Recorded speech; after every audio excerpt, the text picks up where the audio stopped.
We're going to discuss this further with Hussam Zamlot, head of the Palestinian mission to the UK, who is currently in the West Bank. Once again, we're seeing attacks. Once again, we're seeing people being killed, children in this situation. What do you say? What do you call on the international community to try and broker a ceasefire? What do you need to see happening?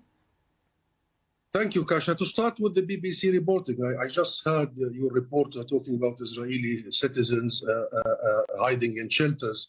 And to tell the world that the Palestinians in Gaza have no shelters, have nowhere to go. They have been under a draconian blockade for the last 16 years. They have been bombarded every once in a while. This is not the first war of Israel, an aggression of Israel against Gaza, against the Palestinian people.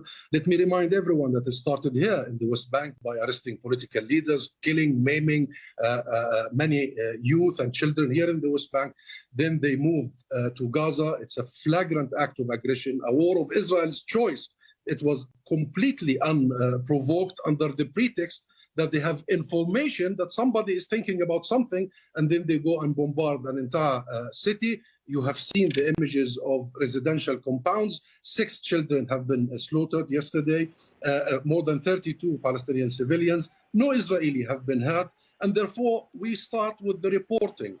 This whole thing about violence between Palestinians and Israelis, violence and conflict between Gaza and Israel is absolutely misguided and misleading. What we call on the international community is very clear. This aggression must end. Israel's blockade of Gaza and occupation must end. Israel's colonial policy in the West Bank and settlement expansion must end. International law must be applied. International duplicity and double standards in comparison to the position regarding Ukraine, it's absolutely mind-boggling. This is an occupation. The world recognizes Israel's presence in Palestinian territory as an illegal military occupation. The world recognizes that the acts of colonial expansion is illegal. The world recognizes East Jerusalem is an occupied city. And as we speak, Kash, as we speak, thousands of Israeli illegal settlers have stormed Aqsa Mosque and are exercising religious rituals allowed by an Israeli caretaker government, who are using Palestinian blood as we speak to compete in the internal Israeli politics. As you know, elections is imminent in a couple of months' time, and therefore every Israeli politician now wants to show for the Israeli public that they have more blood on their hands. This is what Israel is producing, and given the complicity and the complacency of the international community, Israel simply can do it and can keep doing it and can repeating the same war crimes, the same crimes against humanity. International law is clear. The commitments and responsibilities of the international actors,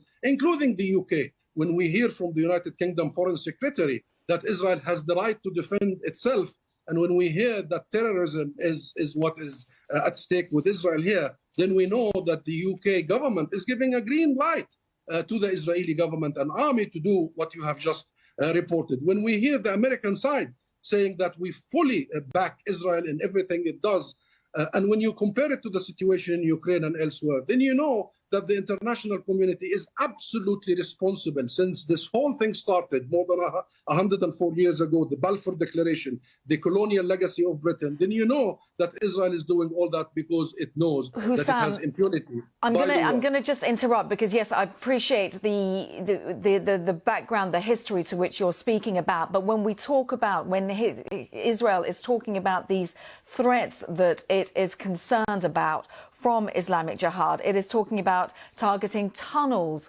created by Islamic Jihad. I wonder if you can just explain to us the kind of intel that Israel potentially could have and why it has these concerns. What intel? What intel? Did you report any Israeli being harmed or killed? But you always report tens of Palestinians, primarily children, women, families, entire families being wiped out. Not this time only. Every time, last year in May, the year in 2014, every occasion, it's the Palestinians who get killed. And what information? Even if you have information, you go and you commit extrajudicial killing at your will, and you get the support of the US. Israel is the 4th strongest army on earth. It's a nuclear power. It has the Iron Dome by America that can intercept any rocket. And Israel is absolutely protected. The only people that are not protected is the people in Palestine, in the West Bank, in Gaza, in Jerusalem, everywhere. And let me say this, Kasha, very clearly. This is an illegal occupation, and the people of Palestine have the right to defend themselves, defend their children and families, have the right to resist the illegality. So having an information, then you go and you devastate an entire city that is the most condensed, the most poor, the highest unemployment on earth, that is besieged by the air and the sea and the borders, I mean the land, and then every other month you go and bombard them because you have information.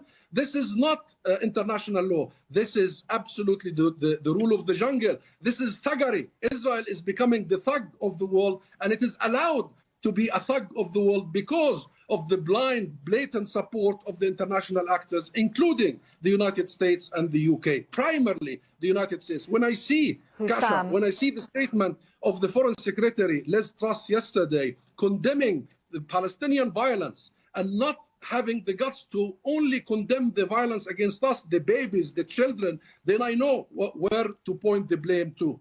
Hussam Zamlot, head of the Palestinian mission to the UK, all points that we will have to put to the other parties. Thank you very much for speaking to us, though, for the time being.